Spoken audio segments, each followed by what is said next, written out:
If you're a small business owner, artist, or creator who relies heavily on TikTok or social media for their business, this video is for you. My name is Dana, and I run a stationery shop full-time called Gem & Cozy. I've been doing this for 3 years now, so I thought I'd bring you guys along for a packing day and talk about some of the things that I would be doing proactively to basically set up my business for success, especially if you guys have been relying heavily on TikTok and you guys are worried about the future of it since it was just recently banned, came back, but we really don't know what's going to happen. All the tips that I will be sharing are really just experiences that I feel have helped me and my business grow. So take this advice as a grain of salt and adapt it to your business so that it works for you and your personality type and whatever you're selling.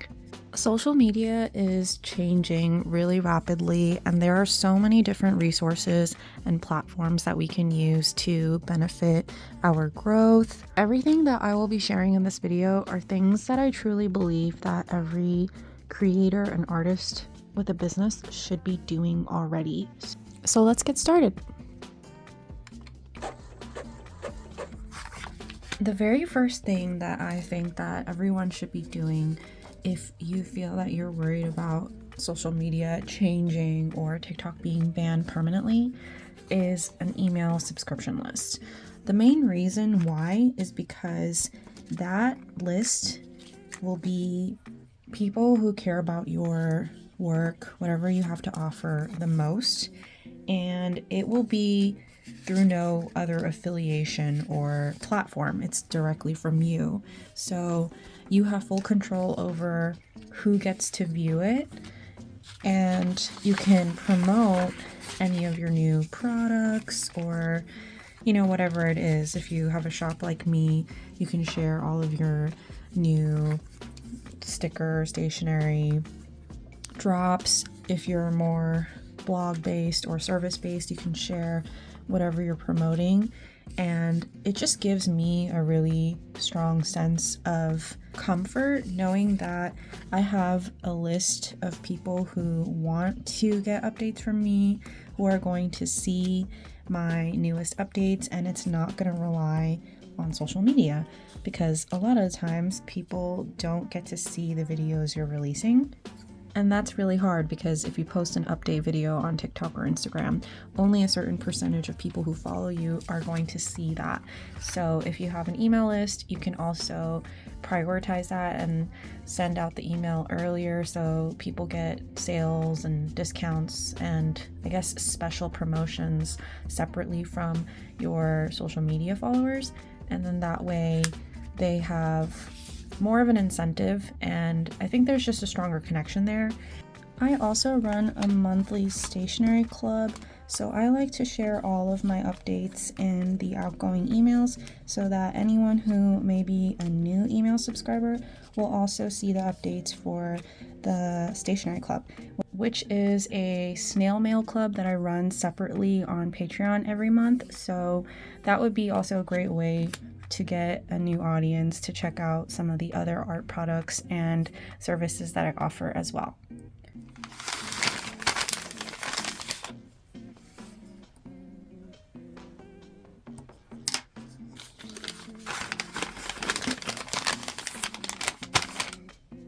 The other thing that feels like a no-brainer, but a lot of people don't do, is to try out different social media platforms. I feel like everyone definitely has preferences on what community they like and the style of the platform. So I started on TikTok and had the most success there in the first 2 years. But I knew pretty early on that I really needed to diversify and try out other platforms. Way before there was any talk of a TikTok ban, just because you really don't know how long a social media platform is going to be around and you don't want to rely on a single source for your income. So I started posting on Instagram and Facebook around the same time, especially because you can sync the accounts now. And let me tell you guys, I posted to no one for at least the first year. I got absolutely no views. I think I would get like 50 to 100 views for every single video that I was posting at the time, but I didn't really pay attention to the numbers because I knew that it would just be a fail-safe for me to continue posting there just in case. And if a video does well, great. If not, it's fine. So I just kept posting everything that I was posting to TikTok onto Instagram.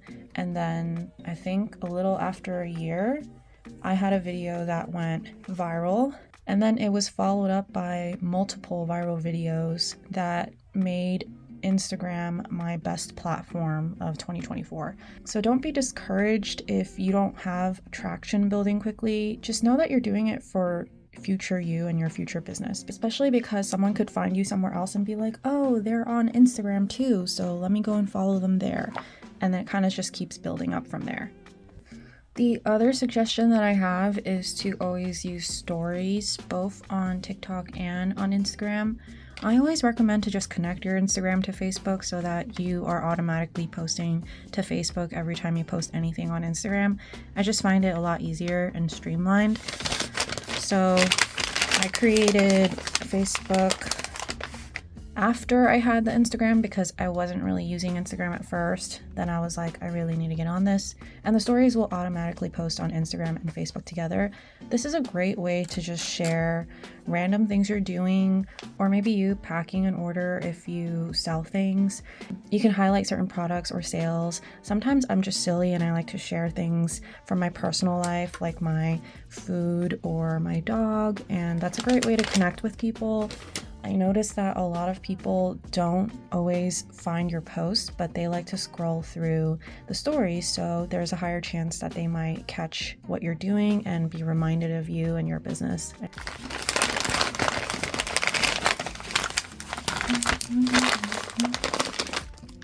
While we're talking about simplifying posting on different platforms, I always remind people that you do not have to make new content for every single platform. You should always be reusing your videos. So I will just use the same videos from TikTok onto YouTube, onto Instagram, and etc. It's the whole think smarter, not harder thing. Why would you do the work twice if you've already done it once and you can just use it on different platforms? Another thing is that you can use product photos and use them in carousels, which are the slideshows on TikTok, or single photo posts on Instagram. I noticed that even though they're always pushing for more reels, my photos do really well. So I post stills of my packing orders. So sometimes when I'm packing orders, I'm like, oh, this is a really cute order. I love the theme. Then I'll sort of just lay it out on my table, take a picture, and then I can use that as a post in the future, especially on a day where I'm feeling really tired or have very limited time. You can just post that and be done. You can also repurpose those photos for your stories. So just think about it that way and try to use everything again so that you have more time. The other thing I like to remind people is that not everyone will go out of their way to go to your social media profile and look up your content, click your links. So you kind of have to remind people. A lot of people are just scrolling. So think about what it's like for you when you're consuming. You're not necessarily clicking through every single person's bio and checking out this person's life story and where to find them. So if you're making something like this and people are like, oh wow, that's really cute, encourage them to find you elsewhere. So a lot of times when I'm starting my videos, I'll say I run a stationery shop called Gem & Cozy, so that it kind of reminds people and also lets them know that I also sell the products. I just kind of throw it in here and there. So if you're gonna have a drop soon, a new launch, you can kind of be like, here are some new things that I've made recently, and all of it's gonna be available on so and so. Of course, that's just what works for me. Something else may work for you. It's more so to just give you ideas on how you can adapt what I'm doing and suggestions that I feel are important to carry over into your line of work. Everyone's gonna do it differently. Everyone's gonna be comfortable with applying the ideas in different ways, so it's okay to adapt it. Oh my gosh, look how cute that order looks. This can be a still for my YouTube channel too.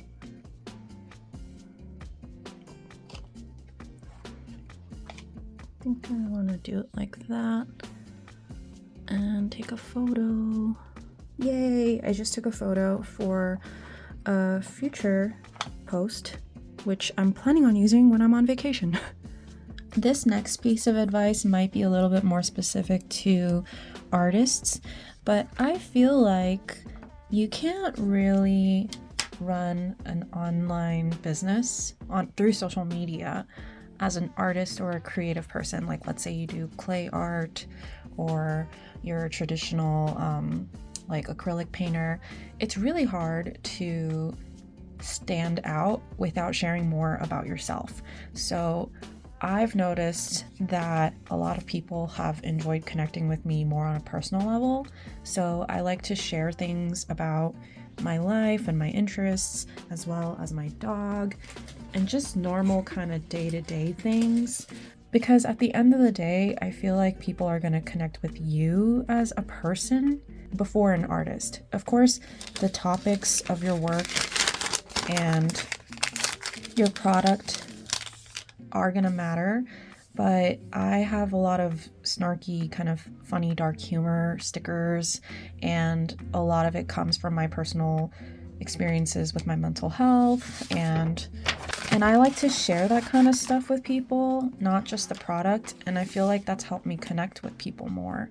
So Dawn actually left me a little note saying, I follow you on IG and I love everything you do. You're amazing. So I'm gonna write them a little note. Enjoy. So I can tell like a lot of people actually do enjoy getting to know me, and at first I just didn't expect that at all. I was really surprised that people would remember things about me and would ask me about how my dog is doing.